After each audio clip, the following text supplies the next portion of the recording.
მომდევნო წელიც დადგა და უკვე დაპირდი საკუთარ თავს, რომ ეს წელი იქნება შენი წელი. არ აღოზოგ სროლობას, არ ადღემეხვალიეობას, დაიწყებ ბიზნესს, მიაკითხავ ჯიმს, გააკეთებ ჩენელს, მოუკლებ ალკოჰოლს, ჩადგები ფორმაში, შეეშვები სერიალებს, თავს დაკარგავ შრომაში. მაგრამ მოიცა, ეს მიზნები ხო შარშანაც ჰქონდა, ან 2023-ში. რა შეიცვალა? წელს რატო გექნება სხვა შედეგი? ვიდეოში ვისაუბრებთ რა არის სინამდვილეში მიზანი და როგორ უნდა ჩავანაცვლოთ მიზნების სისტემებით. არ დავეყრდნობით ისეთ რჩევებს, როგორიცაა Pain is just a feeling. You should take defeat personally. Just do it. ვიდეო ინსპირირებულია წიგნებით, ჯეიმს კლიერის ატომური ჩვევები, დენ სალივანის დანაკლისი და პროგრესი და ერლ ნაითინგეილის 1956 წლის რადიო ჩანაწერით. მიზანი არის მიმართულება, კომპასი. თუ უკაცრიელ კუნძულზე ხარ და კაცრიელზე გინდა მოხვდე, ეს მიზანი სინამდვილეში მხოლოდ ცურვის მიმართულებას განსაზღვრავს. მიზანი გვაბედნიერებს ჩაფიქრების მომენტში, მშვიდდებით და ერთგვარ გაправებულ დროს ქმნით, რათა უკეთ ვიგრძნოთ თავი გარკვეული პერიოდის მანძილზე. ანუ თუ ორშაბათიდან ვიწყებ დიეტას, ეს შაბათ-კვირა შემიძლია კარგად ვჭამო. თუ მომდევნო თვიდან ვიწყებ ჯიმში სიარულს, ეს კვირა შემიძლია ვიწვე და სერიალებს ვუყურო. ანუ ერთგვარი ვაუჩერია, სიმშვიდის. და ესეთი მხოლოდ მიზნად დარჩენილი მიზნები მეც მქონია, შენც მქონია და მიქელანჯელოსაც მქონია. არა მართლა, 1505 წელს მიქელანჯელო იწყებს მუშაობას პაპ იულიუს მეორის საფლავის ქანდაკებაზე, რომლის პირველი ვერსიაც გამოიყურებოდა ასე და მიქელანჯელო სრულიად შეპყრობილია ამ დიდი იდეით. თვეებს ხარჯავს მხოლოდ მარმარილოს არჩევაზე. თუმცა მომდევნო 40 წლის მანძილზე სხვადასხვა მიზეზების გამო, ხან წმინდა პეტრეს ბაზილიკაზე გადაერთვება, ხან სიქსტის კაპელის მოხატვაზე, პროექტი არაერთხელ იცვლება უარესისკენ და საბოლოოდ სრულდება 1545-ში. პირველი ჩანაფიქრისგან განსხვავებით, საბოლოო შედეგი გამოიყურება ასე და აქედან მხოლოდ მოსია მიქელანჯელოს შესრულებული. მოკლედ შევთანხმდით, რომ მიზანი შეიძლება აღვიქვათ როგორც მხოლოდ მიმართულება და მიზნების ჩაფიქრება და ვერ შესრულება, ნებსით თუ უნებლიეთ, არახალი ამბავია. მიზნისგან განსხვავებით სისტემა არის ნავი, რომელიც სასურველ კუნძულამდე მიგიყვანს. სისტემის ქონა ნიშნავს ვიცოდეთ, რა ზომისაა ნავი, რა მასალისგანაა დამზადებული, რა მხელა ტალღებს გაუძლებს, ძრავი სჭირდება თუ არა, რა დროს უნდა გახვიდე შენი კუნძულიდან, რომ მოქცევაში არ მოყვე, ანუ სასურველ კუნძულზე მოსახვედრად პირადი ენერგიისა და გამძლეობის ნაცვლად დამოკიდებულები ვართ ნავის გამართულობაზე. სისტემის შექმნა არ გვაგრძნობინებს თავს კარგად დღეს, თუმცა ნავის გარეშე მხოლოდ კომპასი დაახვიე და როგორც წესი ადამიანები ვაზროვნებთ განზრახვებით. ვარჯიში უნდა დავიწყო, სერტიფიკატი უნდა ავიღო, ძილი უნდა მოვაწესრიგო და შემდეგ ეს განზრახვები მარტივ გეგმად იქცევა. ანუ თუ განზრახვა იყო რომ ვარჯიში უნდა დავიწყო, გეგმა არის რომ სამსახურის მერე 1-2 საათი ვივარჯიშებ. მაგრამ რა ხდება თუ ძალიან დაღლილი ხარ? რა ხდება თუ სავარჯიშო განწყობა არ გაქვს და რა ხდება თუ რაღაც გარეგანმა ფაქტორმა შეგიშალა ხელი? სისტემა ნიშნავს ასეთ კითხვებზე პასუხების ქონას, რათა შევამციროთ დამოკიდებულება ნებისყოფასა და мотивაციაზე. თუ მიზანი ემოციებით მართული ჩანაფიქრი და კომპასია, სისტემა არის რეალური ტრანსპორტი, რომელიც წარმატებამდე მიგვიყვანს. გამართული სისტემა უნდა აკმაყოფილებდეს ამ 7 პრინციპს. სისტემის შექმნისას კონკრეტულობა არის აუცილებელი. ზოგადი გეგმები როგორც წესი არ მუშაობს. ზოგადი გეგმა მომავალ წელს ვიწყებ ვარჯიშს, ხოლო კონკრეტული რა დროს, ზუსტად რომელ დღეებში, დარბაზში თუ სახლში, რომელ დარბაზში, როგორ მიხვალ, რას ჩაიცვამ, რა ვარჯიშებს გააკეთებ, მარტო ივარჯიშებ თუ მწვრთნელს აიყვან. როცა ასე დეტალურად გავდივართ ყველა ასპექტს, გაცილებით რეალური და ხელშესახები ხდება მიზნამდე მისასვლელი გზა. თუ არ იქნები კონკრეტული, შენი სისტემა ვერ იქნება ყოველდღიურად გამეორებადი, რასაც მივყავართ მეორე პრინციპამდე. ჩვენი სისტემა არ უნდა მუშაობდეს მხოლოდ მაშინ, როცა ყველაფერი კარგადაა და გეგმის მიხედვით მიდის, როცა ვარსკვლავები და პლანეტები ჩამწკრივებულია და იუპიტერი ეტლით შედის ურანში. პირიქით, როცა არეულობაა მაშინ რა ხდება? თუ არ მიდის ყველაფერი გეგმის მიხედვით, мотивაციისა და ნებისყოფის იმედზე ვრჩებით? მაგალითად, გეგმაში გაქვს რომ საკუთარ პროექტზე იმუშაო, როცა სამსახურიდან დაბრუნდები.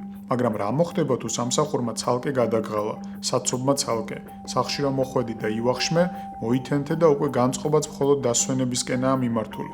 ანუ შენი გეგმა რომ აღასრულო, მხოლოდ ნებისყოფისა და мотивაციის იმედზე ხარ. შესაბამისად, სისტემის დიზაინი არაა ისეთი, რომ მისი ქმედებები ადვილად იყოს გამეორებადი და რომ შეძლო რამდენიმე დღე გაქაჩო და მაინც შეასრულო გეგმა, არც ეს ასიამოვნოა ყოველდღე ნაძალადევად რამის კეთება. რა შეიძლება იყოს ალტერნატიული გამოსავალი?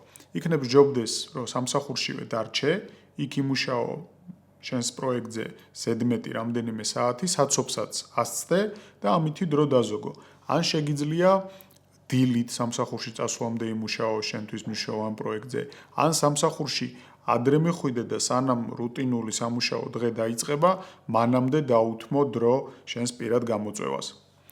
მესმის რომ ესენი არ არის სრულყოფილი გამოსავალი, თუმცა იმას ნამდვილად სჯობს. ზოგადად, კარგი სისტემის შემუშავება არის ბევრი პრობლემის წინ გადაჭრა.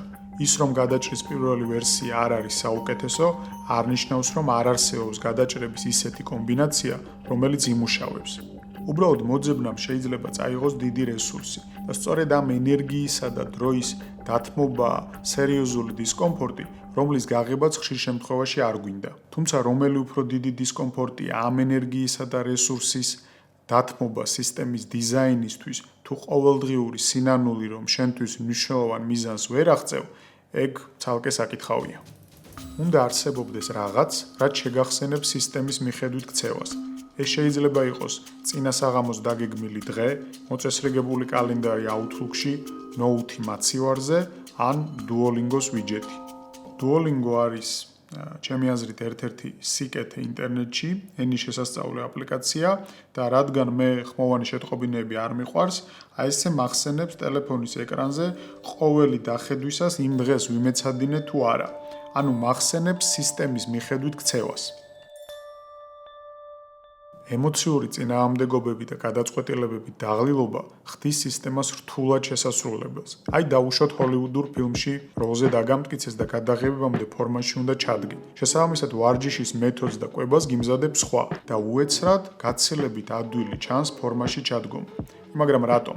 იმიტომ რომ ფიქრი და გადაწყვეტილებების მიღება არ გიწევს, უბრალოდ სხვის მიერ შედგენილ გეგმას უნდა მიხვე. თუ ყოველდღიურად წყვეთ, რომელ საათზე წახვიდე სავარჯიშოდ, რა ჩაიცვა, ვარჯიშამდე ჭამო თუ მერე, მეგობართან ერთად წახვიდე თუ მარტო, ეს ართულებს გეგმის მიყოლას.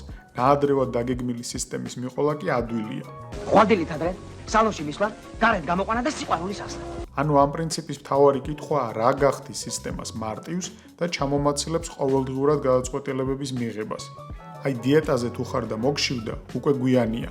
ანუ უკვე დიდი შანსია junk food-ი გამოიძახო. მანამდე თუ გაქვს რამე ჯანსაღის ნექი მომზადებული, უფრო ადვილად გავუმკლავდები მუცლის შემოტევას. ადრევე უნდა იცოდე მოშიების შემთხვევაში რა სიზამ. შიმშილისას გადაწყვეტილების მიღება უკვე რთულია და ემოციებთანაა კავშირში. წინასწარმომზადებული სნექი კი ხდის შენ სისტემას ადვილს. პროგრესი უნდა იყოს გაზომვადი. ატომურ ჩვევებში ჯეიმსი გვიყვება შემდეგ ამბავს.